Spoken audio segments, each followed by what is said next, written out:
আমাদের তরফ থেকে উনি যোগ দেওয়াতে আমরা ফুলের তরে।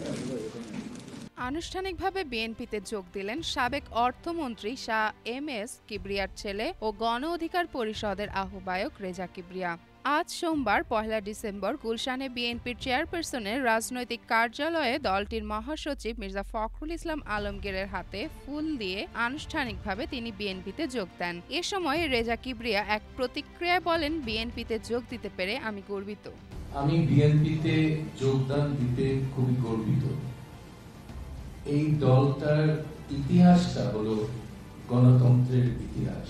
অনুষ্ঠানে বিএনপির মহাসচিব বলেন, আমরা তাকে স্বাগত জানাচ্ছি। রেজা কিবরিয়া শুধু তার এলাকা নয়, সারা বাংলাদেশে ব্যাপক ভূমিকা রাখবেন। তার দক্ষতা, মেধা নতুন বাংলাদেশ গড়তে সাহায্য করবে।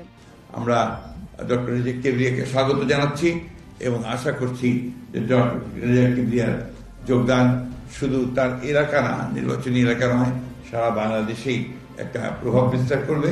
বেগম খালেদা জিয়ার চিকিৎসা দেশি বিদেশি চিকিৎসকদের মাধ্যমে চলছে জানিয়ে মির্জা ফখরুল বলেন, চেয়ারপারসন জিয়া অত্যন্ত অসুস্থ। সারা দেশের মানুষ তার জন্য দোয়া চেয়েছেন। তিনি যেন সুস্থ হয়ে ফিরে আসেন, আমরা সেই দোয়া চাই।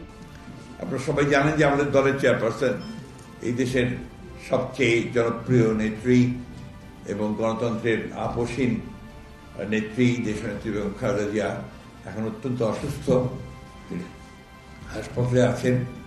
সারা দেশের মানুষ তার রোগ মুক্তির জন্য আল্লাহ তাআলার কাছে দোয়া চাইছেন। আমরা এই অনুষ্ঠান থেকেও আমরা তার জন্য দোয়া চাইছি, আল্লাহ তাআলা তাকে যেন অত্যন্ত দ্রুত সুস্থ করে দেন এবং আমাদের মাঝে এসে পৌঁছান এবং কাজ করার আমরা সুযোগ, আমরা তার নেতৃত্বে কাজ করতে পারি।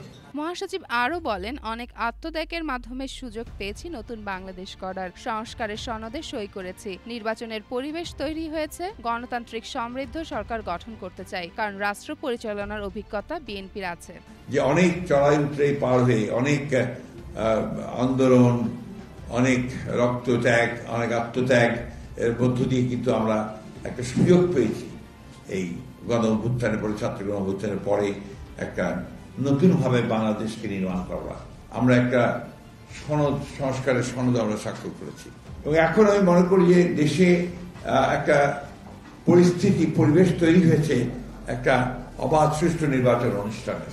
জনগণ যদি আমাদেরকে সমর্থন করে, আমরা বাংলাদেশের সত্যিকার অর্থেই একটা গণতান্ত্রিক, অর্থনৈতিক দিক দিয়ে সমৃদ্ধ একটা রাষ্ট্র নির্মাণ করতে চাই।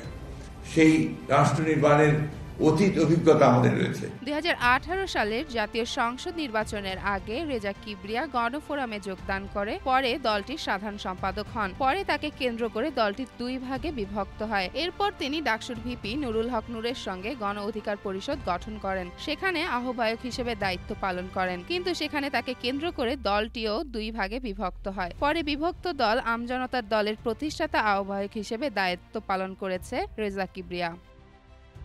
চেমন ফারিয়া, জনকণ্ঠ।